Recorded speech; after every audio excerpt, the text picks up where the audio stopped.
CTET की परीक्षा में प्रतिवर्ष बहुत बड़ी संख्या में आवेदन होते हैं, लेकिन उसमें बहुत कम अभ्यर्थी ही क्वालिफाई कर पाते हैं, यानी कि इसमें जो पासिंग परसेंटेज है वो बेहद कम है। अगर हम दिसंबर 2018 में जो सीटेट की परीक्षा हुई है, उसमें पेपर वन के आंकड़े देखें तो लगभग पौने 11 लाख के आसपास आवेदन हुए और उसमें मात्र पौने 2 लाख लोग ही इस परीक्षा को क्रैक करने में सफल हुए, वो भी तब जबकि इसमें कोई लिमिटेड सीट नहीं होती है। कोई भी एस्पायरेंट जो इस परीक्षा में शामिल हो रहा है, वो मात्र 90 अंक लाकर, और अगर वो रिजर्व कैटेगरी का है तो 82 मार्क लाकर वो सफल हो सकता है। फ्रेंड्स, यहाँ पर एक बहुत ही विचार करने योग्य बात ये होती है कि 2 वर्ष का बीएड करने के पश्चात या फिर 2 वर्षीय बीटीसी का पाठ्यक्रम कंप्लीट करने के पश्चात भी अगर आप सीटेट की ये छोटी सी परीक्षा क्वालिफाई नहीं कर पा रहे हैं, तो यकीन मानिए कि आपकी प्रतिभा में नहीं, आपकी रणनीति कहीं न कहीं कमज़ोर पड़ रही है। क्योंकि इस परीक्षा को बहुत सारे लोगों ने पहले झटके में ही 130 से अधिक अंकों के साथ उत्तीर्ण किया है। तो यहाँ पर हमें ध्यान देने योग्य बात ये होगी कि हम उन गलतियों को पकड़ें, जो गलतियाँ हम पकड़ के अभी तक चलते चले आ रहे हैं और लगातार 2 प्रयास, 3 प्रयास, 4 प्रयास में असफल होते रहे हैं। एक पुरानी कहावत है कि अगर उसी रास्ते से आप दोबारा जाने की सोच रहे हैं, तो यकीन मानिए कि आप वहीं पर दोबारा भी पहुँचने वाले हैं, कोई मिरेकल नहीं होने वाला है। अगर हम पेपर वन के बारे में बात करें फ्रेंड्स, तो यहाँ पर जो सिलेबस होता है उसके अकॉर्डिंग 5 टॉपिक होते हैं।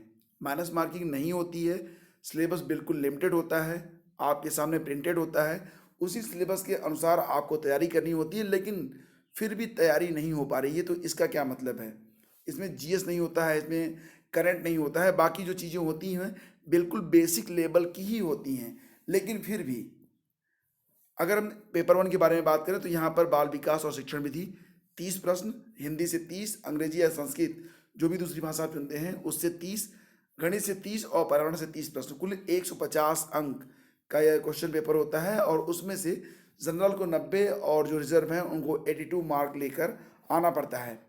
पेपर टू के बारे में बात कर लेते हैं तो इसमें कुल मिला के 4 खंड ही होते हैं। 3 खंड पेपर वन की तरह कॉमन है, चौथा खंड जो है वो सामाजिक विज्ञान या फिर विज्ञान से संबंधित जो 60 प्रश्न होते हैं उनका उत्तर आपको देना पड़ता है, जिस प्रकार आप जिस भी वर्ग के विद्यार्थी रहे हों उसके अकॉर्डिंग। एनिमल सिलेबस के बारे में आपको अच्छे से पता है, क्वालिफाइंग क्राइटेरिया के बारे में भी आपको अच्छे से पता है, और बहुत सारी किताबें भी आपकी मेज़ पर पड़ी हुई हैं और आपने बहुत सारी किताबें खरीद कर रखी भी हुई हैं, लेकिन शायद शायद यही गलती आप लोग कर जाते हैं। एक अंग्रेजी में पुरानी कहावत है और उस कहावत के अनुसार books and friends should be few and would be good. मतलब ये कि दोस्त और किताबें ये कम होनी चाहिए लेकिन अच्छी होनी चाहिए। और एक पुरानी कहावत और भी है कि एक ही किताब को अगर आप बार बार पढ़ें तो यह उससे बेहतर है कि आप बहुत सारी किताबों को एक बार पढ़ें। मतलब ये कि एक अच्छी किताब आपके लिए सफलता के द्वार खोल सकती है और बहुत सारी किताबें ये आपके मात्र अवरोध का ही काम करती हैं। तो एग्जैक्टली इस बार आपको क्या करना है फ्रेंड्स? सबसे ज़रूरी बात ये होती है कि बहुत सारे लोग आपको बहुत सारे आइडियाज़ देंगे, बहुत सारी चीज़ें आपको उपलब्ध कराएंगे और बहुत सारे चैनल हैं, बहुत सारे गाइड हैं, उस सारी चीज़ें आपके पास उपलब्ध हैं। लेकिन ध्यान दीजिएगा, सीटेट की परीक्षा में अगर आपको सफल होना है तो बेसिक रूप से आपको कुछ बातें ही ध्यान में रखनी हैं, बिल्कुल सिंपल वे में। सबसे पहली बात मैं आपसे ये कहना चाहूँगा कि जो भी आपका पेपर है, अगर आप पेपर वन की तैयारी कर रहे हैं, मैं यहाँ पर आपको सिलेबस दिखा देता हूँ, तो सिलेबस के अकॉर्डिंग एक पुरानी बात यहाँ पर फिर से बताना चाहूँगा कि नो वन इज़ परफेक्ट। मतलब दुनिया में कोई भी चीज़ संपूर्ण नहीं होती है। तो हो सकता है कि इन पांचों चैप्टर में से, पांचों जो यहाँ पर टॉपिक होते हैं उसमें से किसी किसी टॉपिक में आपको परेशानी हो और कोई टॉपिक आपको बहुत ही बेहतर तरीके से तैयार हो। तो इसमें से सबसे पहले तो आपको एक ऐसे टॉपिक की पहचान करनी है जिसमें आपको बहुत अधिक कठिनाई होती है। जैसे कि मान लीजिए अंग्रेजी में हो सकती है, या फिर गणित में हो सकती है, या फिर पर्यावरण में हो सकती है। तो जो भी टॉपिक आपको बहुत ही कठिन लगता है, आपको क्या करना है, उस टॉपिक पर भी आपको फोकस करना है। लेकिन बाकी के जो जो 4 टॉपिक यहाँ पर हैं, मान लीजिए अगर हम यहाँ पर गणित को ले लें, गणित को आप जो टफ मानते हैं, ठीक है, तो यहाँ पे बाकी के जो 4 हैं, मतलब बाल विकास और शिक्षण विधि, हिंदी, अंग्रेजी या फिर जो दूसरी भाषा आपने ली है, और साथ ही साथ पर्यावरण। ये 4 चीज़ें तो आपकी बहुत ही अच्छे से, मतलब जो भी सिलेबस के अकॉर्डिंग हैं, वो अच्छे से आपका प्रिपेयर होना चाहिए। लेकिन गणित को बिल्कुल छोड़ना नहीं है। गणित में भी आपको कम से कम इसका जितना भी सिलेबस है, उसका कुल मिला के अगर आप 30% भी कवर कर लेंगे, तब भी आप इस परीक्षा में संतोषजनक अंकों से उत्तीर्ण हो सकेंगे।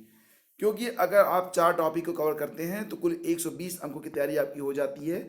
और साथ ही साथ गणित में भी अगर आप 30% ही कवर कर पाते हैं, क्योंकि सिलेबस आपके पास है, तो सिलेबस जब आप देखेंगे तो आपको समझ में आ जाएगा कि कौन कौन से टॉपिक ऐसे हैं जो आप पढ़ सकते हैं और कौन कौन से टॉपिक ऐसे हैं जो बिल्कुल भी आपके पल्ले नहीं पड़ते हैं, उसको आप छोड़ सकते हैं।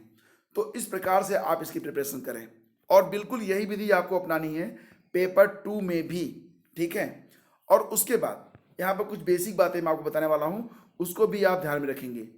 सबसे पहली बात तो ये कि जिस भी पेपर की तैयारी अगर आप कर रहे हैं, मान लीजिए दोनों पेपर की तैयारी अगर आप कर रहे हैं, तो कम से कम पिछले 5 से 6 वर्षों के जितने भी क्वेश्चन पेपर आए हुए हैं, याद रखिए कि जब आप कक्षा 6, 7, 8 में पढ़ते थे तो आपसे क्वेश्चन आंसर रटने को कहा जाता था।